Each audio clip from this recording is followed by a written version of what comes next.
皆さんこんにちは、ネストリングスです。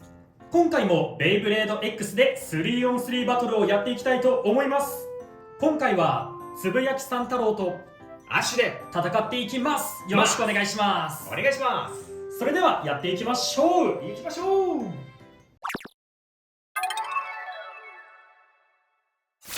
ではサイドを決めるじゃんけんをしていきたいと思います。いくぜ。せ最初はグー、じゃんけんぽい。よし、レフトサイドをつぶやきさん太郎が使っていきます。じゃあアッシュはライトサイドになります。お互いのファーストベイ、せーの、じゃん。ドランソード 380T。 ドランソード 360B。 ファーストバトル、レディーセット、3、2、1、ゴーシューアップでナイス、よし。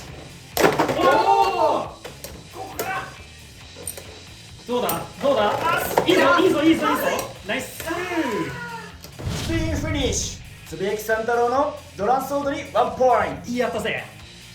いや、最初の当たりがね、かなり大きかった気がするね。ただもう一個最初の自分でエクストリームゾーンに突っ込んでいきそうになったのが怖かった。そうね、あれがなちょっと怖かったね。お互いのセカンドベイ、せーの、じゃん。ナイトシールド 480F。 ベルトサイズ 380T。 セカンドバトル、レディーセット、3、2、1、ゴーシューおお、危ない、お互いでシフトにラッシュしまくってる。その分ロスが大きい。そうだね、お互いロス大きそうだね。よし、こっからどうだあーやばい、くらついてる。よし、いいスタミナ削ってけ。よし、スピンフィニッシュ、ヘルスサイズに1ポイント。よっしゃお互いが攻撃に転じちゃうとやっぱりその追いかけっこになっちゃうから、あんまり攻撃が当たらないんだよ。そうだね、真ん中通過してもお互い外周だとぶつかるベイがいない。お互いのサードベイ、せーの、じゃん。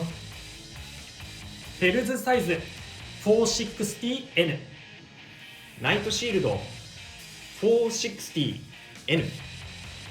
サードバトル、レディーセット、3、2、1、ゴーシューお互い真ん中 N から同士。シュシュこれいい当たり。ナイトシールド。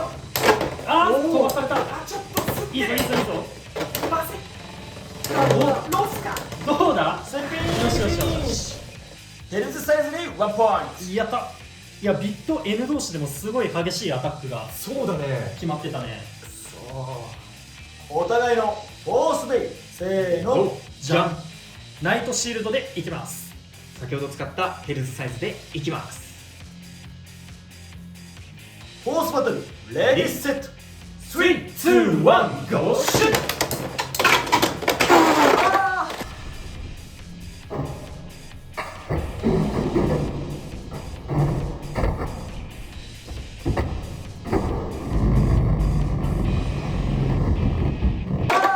エクストリームフィニッシュ、ナイトシールドに3ポイント。よってこの勝負はつぶやきさん太郎選手の勝利だ。やったぜ。いやー3ポイントでかいな。ちくしょうわ今どこで当たった。でも自滅ではない。いや、ないね。当たってそのままポンって上がってった。なんかあんまりちゃんとしたエクストリームフィニッシュって感じはしなかったね。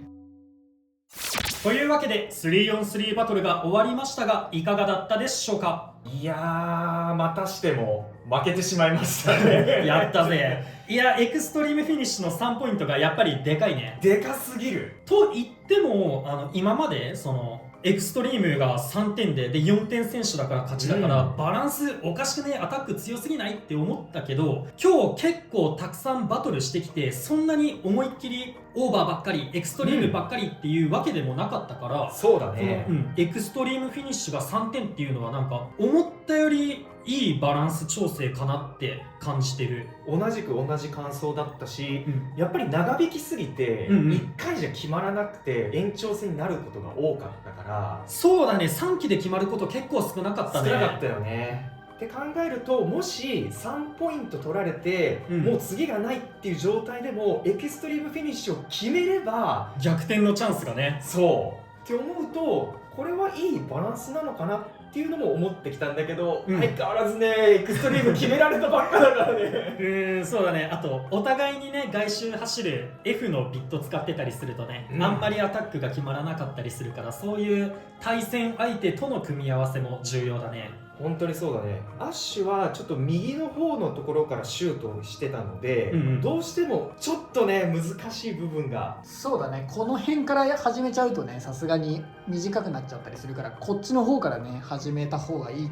て公式の人も言ってたから、そこでやっぱね最初のレフトサイドライトサイド決めるじゃんけんも割と重要になってくるよね。なっていうのが今まだね全部右回転のこっち向きに回るベイしか今はないから、このレフトサイド取れるとこの辺に落としやすくってエクストリームダッシュも決めやすいかなって思いますね。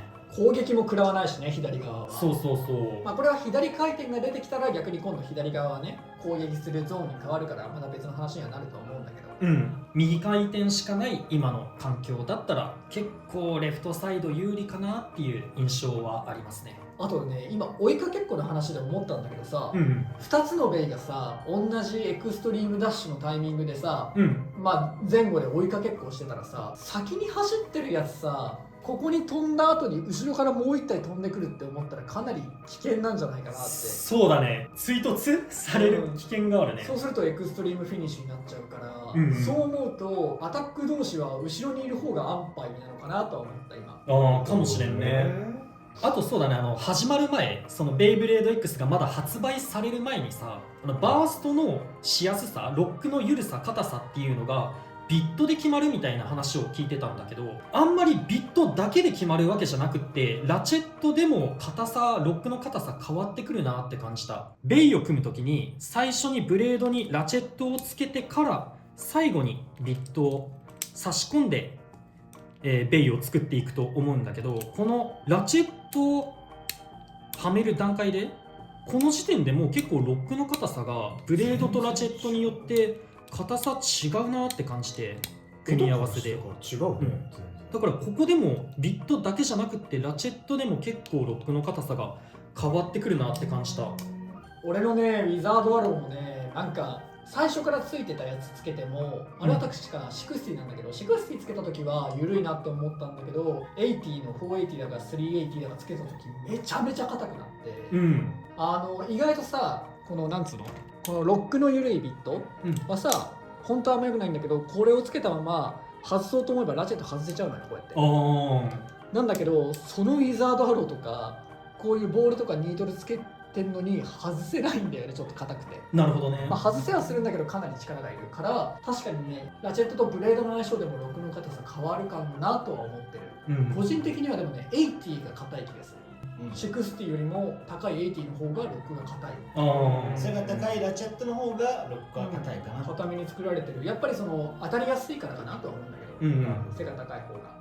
ただ個人的には高さがあるがゆえにすりやすさがあって、そうだね、持久タイプとかで使うと結構スッてるっていうイメージあるね。さっきの試合とかでも途中で体勢を崩してスッてるところが多かったから、スタミナロスのことを考えるとどうかなっていうところですね。そうね、でもまあニードルだと高い方がいい低い方がいいとか、ボールだと高い方がいい低い方がいいとか、もしかしたら組み合わせによってあるかもしれないから、そういうとこもちょっと気になるとこかなと思う。